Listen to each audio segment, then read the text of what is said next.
Chapter 2. And the Lord prepared a great fish to swallow up Jonah. And Jonah was in the belly of the fish 3 days and 3 nights. Then Jonah prayed unto the Lord his God out of the fish's belly. And he said, I called out of mine affliction unto the Lord, and he answered me. Out of the belly of the netherworld I cried, and you heardest me. For you did cast me into the depth, in the heart of the seas, and the flood was round about me. All your waves and your billows passed over me. And I said, I am cast out from before your eyes, yet I will look again toward your holy temple. The waters compassed me about, even to the soul. The deep was round about me. The weeds were wrapped about my head. I went down to the bottoms of the mountains. The earth with her bars closed upon me forever. Yet have you brought up my life from the pit, O Lord my God. When my soul fainted within me, I remembered the Lord, and my prayer came in unto you, into your holy temple. They that regard lying vanities forsake their own mercy. But I will sacrifice unto you with the voice of thanksgiving. That which I have vowed I will pay. Salvation is of the Lord. And the Lord spoke unto the fish, and it vomited out Jonah upon the dry land. All right, let's go back up to verse 1.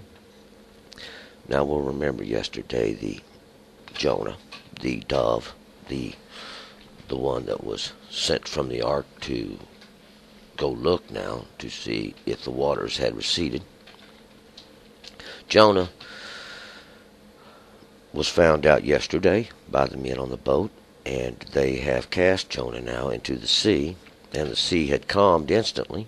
And Jonah this is where we'll be picking it up, just after they have thrown Jonah off the boat. Of course, we know the men, they went on to make a sacrifice and vows unto God.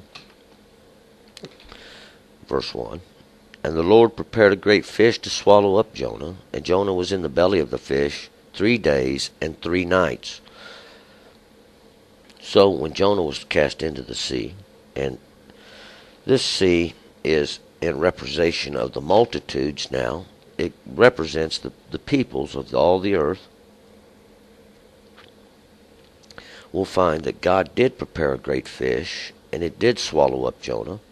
And this great fish, some say it's a whale, you can say it's whatever kind of fish. What kind of fish it is really has no bearing on anything, because we're actually going to find out just what the fish really is. And Jonah was in the belly of the fish for 3 days and 3 nights.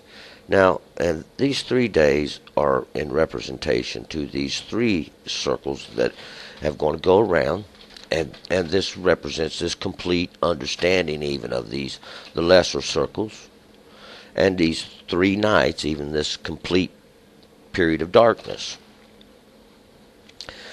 Then Jonah prayed unto the Lord his God out of the fish's belly. So a fish has come now, and it has swallowed up Jonah. And Jonah, we're going to see, is dying. And he's going to explain to us this as he dies. But we'll see now, this fish has swallowed Jonah, and he has actually been alive now in the fish's belly for 3 days. And he said, 3, I called out of mine affliction unto the Lord, and he answered me. And out of the belly of the netherworld cried I, and you heard my voice. So this fish has swallowed Jonah now, and Jonah has related this unto death, this fish's belly. And here he says, I called in mine affliction. And this is where, in the punishment of God is punishing, see. And God answers. Out of the belly of the netherworld cried I. And this belly of the netherworld means the deepest, innermost parts now of this netherworld, this world that is below. And this is that great fish that now has swallowed Jonah. And what is this netherworld? It is the sin and the idolatry of the world. This is like the flesh itself. And this is what happened now to this one that God sent.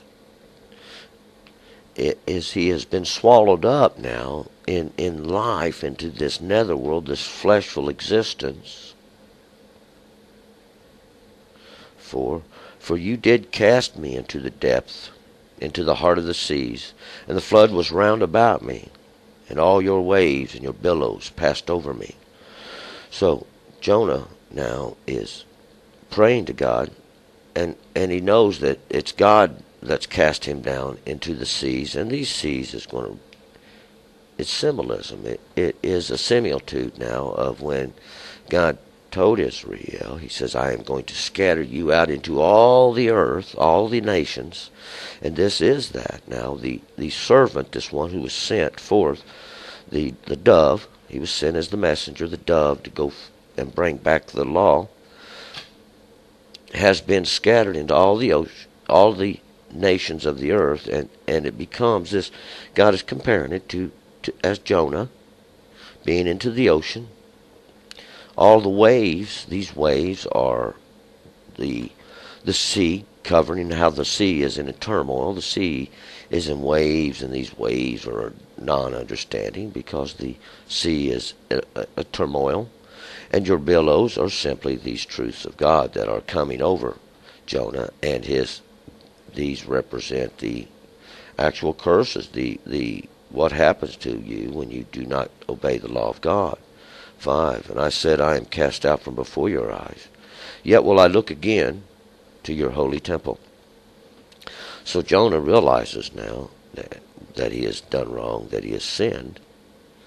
And because the sea has gathered over him now, he is sinking down into the sea. But yet he says once again, I will turn my mind and think of God, for I know God has done this. 6. The waters compassed me about, even to the soul, and the deep was around about me. The weeds were wrapped about my head. And we'll see as Jonah does sink down into the ocean, into the sea, the waters surrounding. And these waters, once again, represent all the peoples and all the understandings and all the teachings. And Jonah is sinking now. Even to his soul, these waters do come against him. And we're going to find now, this is the flood of the end time, when God brings this flood of understanding. See, this is what God is likening it to. This ship that Jonah was cast off was even like unto the ark, where this was the law, and when we disobey, we are sinking. We have no ground to stand on. I went down to the bottom of the mountains. 7. The earth with her bars closed up on me forever. Yet have you brought up my life from the pit, O Lord my God. 7. I went down to the bottom of the mountains, and this bottom of the mountains is me, and he's in the sea, and it's to the lowest points, to the lowest parts of the life, even those that are below the sea. And the earth with her bars closed upon me forever. So Jonah was now dying in the earth and this earth with her bars is like the grave. The grave is actually coming upon Jonah. He has died. Why? Because he has sinned. He went out from the presence of the Lord, and he has sinned, and now God has punished him. And we see now this is death. Jonah is dead. Jonah is dying. 8. When my soul fainted within me, I remembered the Lord, and my prayer came in unto you, into your holy temple. So as Jonah was dying, he did turn to God in his understanding. He turned back to God and remembered God and his place of holiness. 9. They that regard lying vanities forsake their own mercy. And these lying vanities, what we're talking about, these ones who believe in idolatry, these lying vanities are these words of destruction now, these words that are destructive. And these destructive words are these waters. It is this ocean. It is this mass misunderstanding of God. But God's wanting to reveal himself, and he does in time. 10. But I will sacrifice unto you with the voice of thanksgiving. That which I vowed I will pay. Salvation is of the Lord. And once again, God is your salvation, and salvation comes through the obedience of the law. Jonah says, I will sacrifice unto God the voice of thanksgiving, and that is being thankful now. Why?